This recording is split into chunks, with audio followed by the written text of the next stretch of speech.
Dentro del primer apartado, denominado la energía y los cambios, vamos a estudiar y nos vamos a dar cuenta de que para que se produzcan todos los cambios necesarios, sean de la clase que sean, en cualquier sistema material, se necesita que exista energía. Y en esto comenzaremos nuestra explicación del tema, en la definición de energía. ¿Qué es la energía? Una propiedad de los sistemas materiales que les permite experimentar y producir cambios. Esta energía puede ser de muchísimos tipos. Puede ser energía química, un ejemplo de la cual es el carbón. Puede ser energía eléctrica, un ejemplo de la cual sería la que contiene cualquier pila que utilizamos. Podemos tener también energía nuclear. Podemos tener también energía térmica. La energía térmica pues es, por ejemplo, la que tiene el agua caliente dentro de una cacerola, ¿vale? O podemos tener también energías de carácter renovable, como puede ser la eólica existente en los aerogeneradores, o la solar en las placas solares. Pero todos estos tipos de energía, más todos los que hay, los podemos agrupar en dos grupos diferenciados y más amplios, que son energía cinética y energía potencial. ¿Qué son y en qué se diferencian cada uno de estos dos grupos? Bien, pues la energía cinética es aquella que va asociada al movimiento, ¿vale? Es un tipo de energía mecánica que está asociada a ese concepto de velocidad. Y aunque no pertenece a este tema, lo veremos en el tema siguiente, tiene una fórmula, ¿vale? Que es que la energía cinética es igual a un medio por la masa y por la velocidad al cuadrado. En cuanto a la energía potencial, es la que se asocia a la posición, a la que se asocia cuando un sistema material está en un estado de reposo. También tiene una fórmula, ¿vale? Que es que la energía potencial es masa por gravedad por altura. ¿De acuerdo? Bien. Toda la energía, esté en cualquiera de los tipos que esté, adopta diversas formas y puede transformarse de unas a otras. ¿De acuerdo? Así como, por ejemplo, pues la energía eléctrica se transforma en cinética cuando empieza a girar el motor de un coche. En el segundo apartado vamos a empezar estudiando el principio de conservación de la energía. Este principio dice que la energía ni se crea ni se destruye, simplemente se transforma. ¿Qué quiere decir esto? Que siempre va a haber la misma cantidad de energía en el universo. ¿De acuerdo? La degradación de la energía y su rendimiento energético. ¿Qué es la degradación de la energía? Pues es la pérdida de energía útil, ¿vale? La energía sigue dos caminos, o presenta dos vertientes. Tenemos la energía útil, aquella que, como su nombre indica, sirve, se va a utilizar, pero también hay energía térmica, o energía que se disipa de forma calorífica, que serán pérdidas en forma de calor y no nos será útil, no podremos utilizarla, ¿de acuerdo? Entonces de esta energía inicial o de esta energía suministrada, pues tendremos esas dos vertientes. A partir de este diagrama energético nosotros podremos calcular el denominado rendimiento energético, que lo calcularemos como el tanto por ciento y se expresará con la letra R, y que será el cociente entre la energía útil y la energía inicial que suministramos, siempre en forma de porcentaje. Por tanto, R, siempre en tanto por ciento hemos dicho, va a ser igual a la energía útil partido la energía suministrada multiplicado por 100. Esto quiere decir que si, por ejemplo, a propósito de un ejercicio que viene en el libro de Física y Química, pues nos piden calcular el rendimiento de un motor que realiza un trabajo de 60 julios por cada 150 julios de energía que consume. Y nos pregunta el porcentaje de la energía suministrada al motor, ¿vale?, que se disipa de forma calorífica. ¿Cómo calculamos esto? Pues tenemos que R será igual a la energía útil. ¿Cuál es la energía útil? 60. La suministrada, 150. Pues 60 partido 150 y multiplicado por 100 nos va a quedar que hay un rendimiento, un rendimiento energético equivalente o igual al 40%, por tanto hay una pérdida calorífica o en forma de calor que será igual al 60%. Y si nos preguntan que si se podría disipar un 0%, si la pérdida podría ser igual a 0, la respuesta evidentemente ha de ser que no. ¿Por qué? Porque ninguna máquina tiene un rendimiento del 100%. Siempre hay una parte de calor que se emite desde esa máquina y que hace que el rendimiento energético sea inferior al total, que es el 100% posible. Vamos a hablar ahora de las fuentes no renovables de energía. Para empezar tenemos que saber qué son. ¿Y cómo podemos definirlas? Pues como aquellas fuentes cuyas reservas se consumen a un ritmo mayor del que se producen. Es decir, el ritmo de consumo es mayor al ritmo de regeneración. ¿Vale? Y además, generalmente y por desgracia, suele ser un ritmo bastante mayor. ¿Vale? Este es el caso de los combustibles fósiles o de los minerales de uranio. Vamos a ver cuatro tipos de energías no renovables que son los más característicos. Uno de ellos va a ser el carbón, que es una roca sedimentaria que tarda millones de años en formarse y que se forma a partir de residuos vegetales. Tenemos distintos tipos de carbón en función de la cantidad de carbono. El que más carbono tiene es la antracita, después iría la hulla, después iría el lignito y después iría la turba. ¿Vale? También tendríamos el petróleo, que es un aceite mineral que produce la naturaleza a partir de restos de organismos y que también tarda muchísimos millones de años en formarse. Otro de ellos sería el gas natural, que el gas natural es una mezcla de hidrocarburos que tiene como componente mayoritario el metano. Es un método o una energía no renovable dentro de lo que cabe poco contaminante, ¿vale?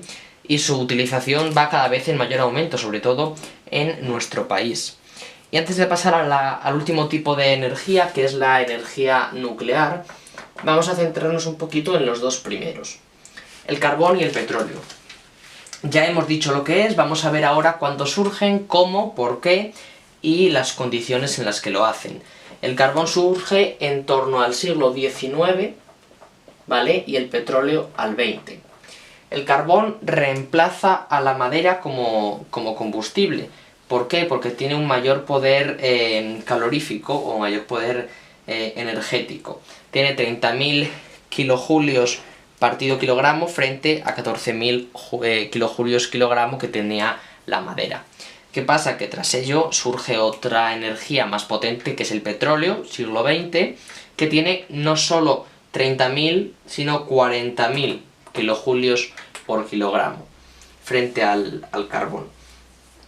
Esto hace que, junto a la mayor facilidad de extracción que tenía, y a su uso en los motores de explosión, etc., pues el petróleo se fuera extendiendo como uno de los más utilizados.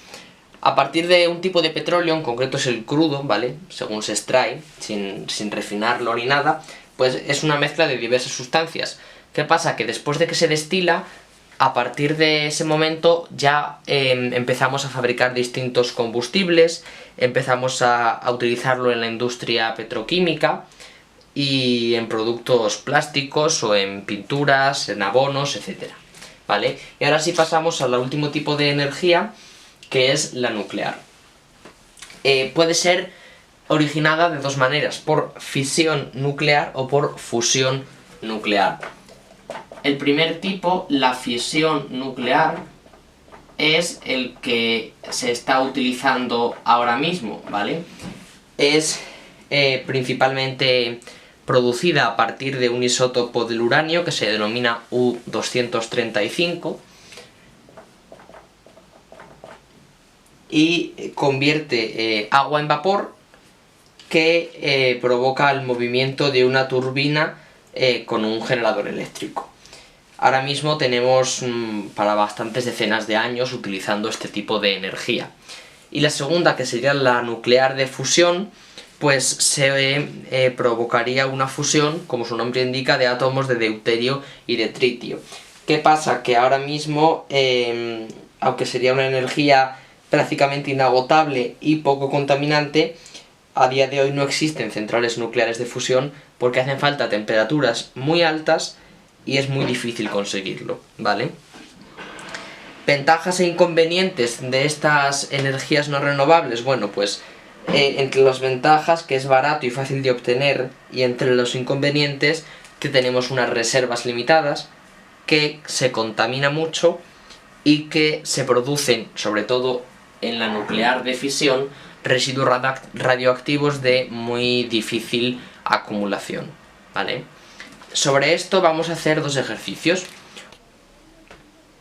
Partiendo de las dos equivalencias en julios de estas grandes expresiones de energía como son un TeP y un TeC, ¿vale? Escritas aquí arriba, vamos a resolver un ejercicio que dice: se considera que un TeC equivale a 778 metros cúbicos de gas. Calcula a cuántos metros cúbicos equivale un TeP. Bien, lo primero que tenemos que hacer es pasar de metros cúbicos a julios para pasar luego de julios a la equivalencia en TeP. Vale, un metro cúbico de gas nos dice que son 700... tenemos que pasarlo a julios. Si lo multiplicamos por lo que equivale un TeC y lo dividimos entre la cantidad que nos da, que dice que vale un TeC, ¿vale? La división nos queda 3,77 por 10 a la 7 julios.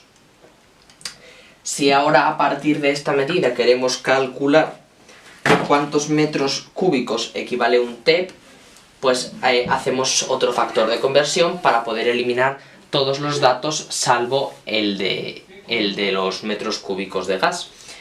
Quiere decir esto que si multiplicamos un metro cúbico de gas por 4,19 por 10 a la 10 julios, que es lo que queremos calcular partido un TeP, ¿vale? Multiplicado por un metro cúbico de gas partido 3,77 por 10 a la 7 julios, nos queda 1,11 por 10 a la 3 metros cúbicos de gas. Esta sería la equivalencia del TeP y el TeC, tanto en julios como en metros cúbicos de gas. Y también, a propósito de las fuentes de energía no renovables, vamos a hacer otro ejercicio que en el libro de Física y Química de cuarto de la ESO es el ejercicio número 31 y que nos dice: una familia consume mensualmente en su domicilio 750 kilovatios por hora. Calcula cuántos kilogramos necesitaría cada mes para cubrir su consumo si utilizara los siguientes combustibles. A. Madera con poder energético 14.000 kilojulios kilogramo. B. Lignito con su poder energético. C. Petróleo. Y D. Butano. ¿Vale? Este consumo nos dice que son 750 kilovatios hora. La equivalencia de kilovatios hora pasada a julios, ¿vale?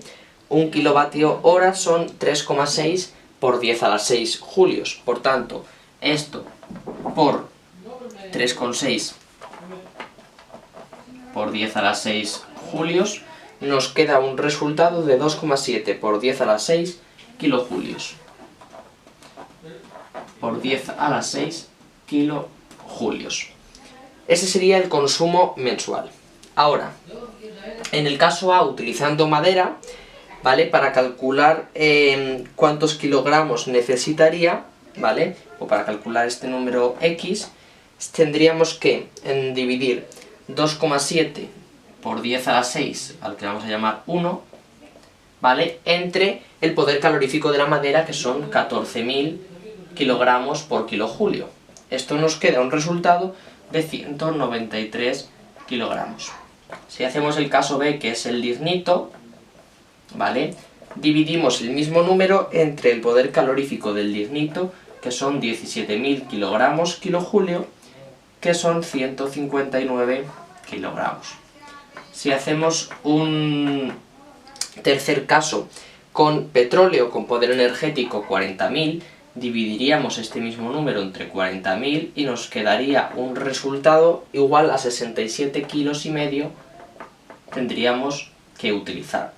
Y si tuviéramos un cuarto caso, utilizando en vez de petróleo butano con poder energético 46.000 kilojulios, nos quedaría un resultado de 58,7 kilogramos, ¿vale? Y esta sería la resolución del ejercicio utilizando 4 energías o 4 poderes caloríficos diferentes. Al igual que hay fuentes de energía no renovables, también hay fuentes renovables, que son aquellas cuyas reservas se consumen a un ritmo menor que el ritmo de producción. En este caso no hay la misma diferencia que había antes, el ritmo es menor pero poco menor. Las más importantes son la biomasa, la solar, la hidráulica y la eólica, pese a que veremos otras fuentes renovables de energía. La energía de biomasa es aquella que se produce gracias a materia orgánica de origen animal o vegetal, que fue la primera que utilizó el hombre y se puede aprovechar de forma de combustible, en forma de biogás, en forma de biocarburantes o en la utilización en incineradoras. La energía solar, aquella procedente del sol, podemos aprovecharla mediante placas fotovoltaicas, podemos aprovecharla mediante placas térmicas de baja temperatura o podemos aprovecharla mediante placas térmicas de alta temperatura. Estos espejos gigantes que se ven, placas que forman un espejo gigante que se ven por los campos de nuestro país. Otra fuente de energía sería la hidráulica, que se define como esa energía potencial de una masa de agua embalsada, o la eólica, que es esa energía cinética que se produce como consecuencia del viento y se utiliza en los aerogeneradores. Aquí volvemos a aplicar los conceptos de energía potencial y energía cinética, aplicadas al movimiento o aplicadas a cuerpos en reposo y a cuerpos que no están moviéndose. Y teníamos también otras fuentes de energía renovables también, como puede ser la geotérmica, que es aquella que se encuentra en el subsuelo, o como puede ser la procedente del mar, ¿vale?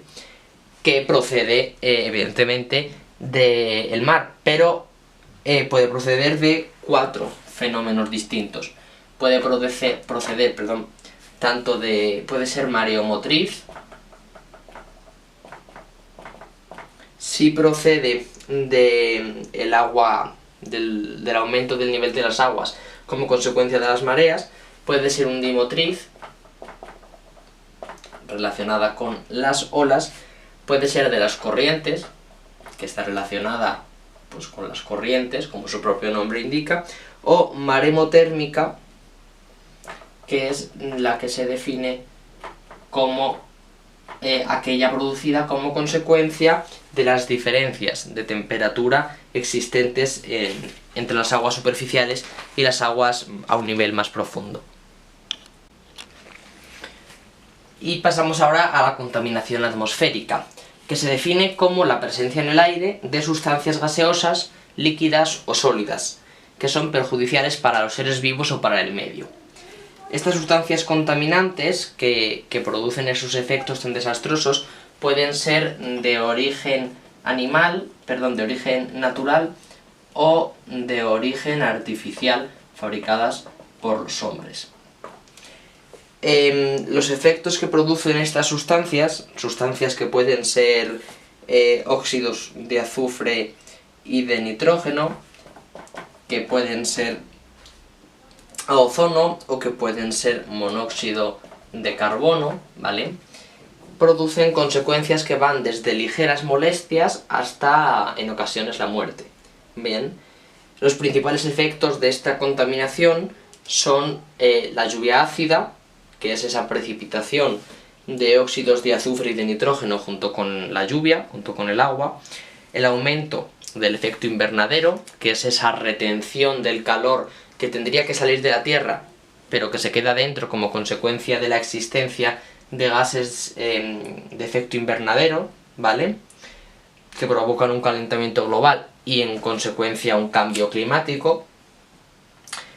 Y otro efecto puede ser también el deterioro de la capa de ozono, que es la disminución de su grosor como consecuencia de la constante emisión y la existencia de los gases CFC, gases clorofluorocarbonados, que contienen los aerosoles y los principales sprays y sistemas de refrigeración. Si bien tenemos que tener en cuenta que existe un problema energético muy serio en nuestro país, no solo en España, sino en el mundo entero. Tenemos un problema que viene como consecuencia de 3 factores fundamentales, que son la degradación de la energía, ¿vale?, en forma de calor y por tanto pérdida de energía, el agotamiento de las fuentes de energía, como cada vez se consume más energía, llega un momento en el que se acaba, ¿vale?, y la demanda creciente que provoca este anterior que hemos hablado. Estos estarían relacionados realmente, hacia ambos lados, ¿vale? La energía y el medio ambiente son 2 términos que están muy relacionados. La utilización o la mala utilización de la energía provoca efectos ambientales muy negativos, y es por ello que es necesario crear una serie de hábitos de consumo, como pueden ser el reciclar los residuos, ahorrar energía o utilizar fuentes de energía menos contaminantes, para respetar ese medio ambiente e intentar preservarlo. Preservarlo de una manera sostenible, mediante lo que se denomina desarrollo sostenible. El desarrollo sostenible es aquel que se basa en lograr un equilibrio entre el desarrollo económico y el mantenimiento del medio ambiente. Esto se logra mediante 3 tipos de sostenibilidad. Tenemos sostenibilidad ambiental, que sería aquella en la cual el ser humano debe intentar preservar el medio natural. Tendríamos la sostenibilidad social, por la cual la organización de la sociedad debe respetar el medio ambiente y asegurar que los recursos energéticos se distribuyen de una manera equitativa. Y sostenibilidad económica, que quizás sea la que más nos importe, pero que no es tan básica y esencial como las otras. ¿Qué nos dice la sostenibilidad económica? Que las actuaciones humanas sobre el medio ambiente han de ser rentables, pero también viables. Para utilizar esta energía de forma sostenible debemos de utilizar o seguir una serie de pautas o medidas. Como hemos dicho antes, el ahorro energético, o también utilizar varias fuentes de energía, no solamente una, ampliar el uso de fuentes de energía renovables y desarrollar energías autóctonas dentro del país, que también facilitarán una sostenibilidad económica, porque no habrá que importar de otros países, sino que lo tendremos nosotros. ¿Cómo contribuye la ciencia a todo este desarrollo sostenible, a esta sostenibilidad para lograr el final del problema energético? Pues mediante el desarrollo de nuevas energías, como el hidrógeno o la fusión nuclear, mejorando las tecnologías de producción de la energía, desarrollando métodos de ahorro y eficiencia energéticos, o provocando una disminución del impacto ambiental que el ser humano causa.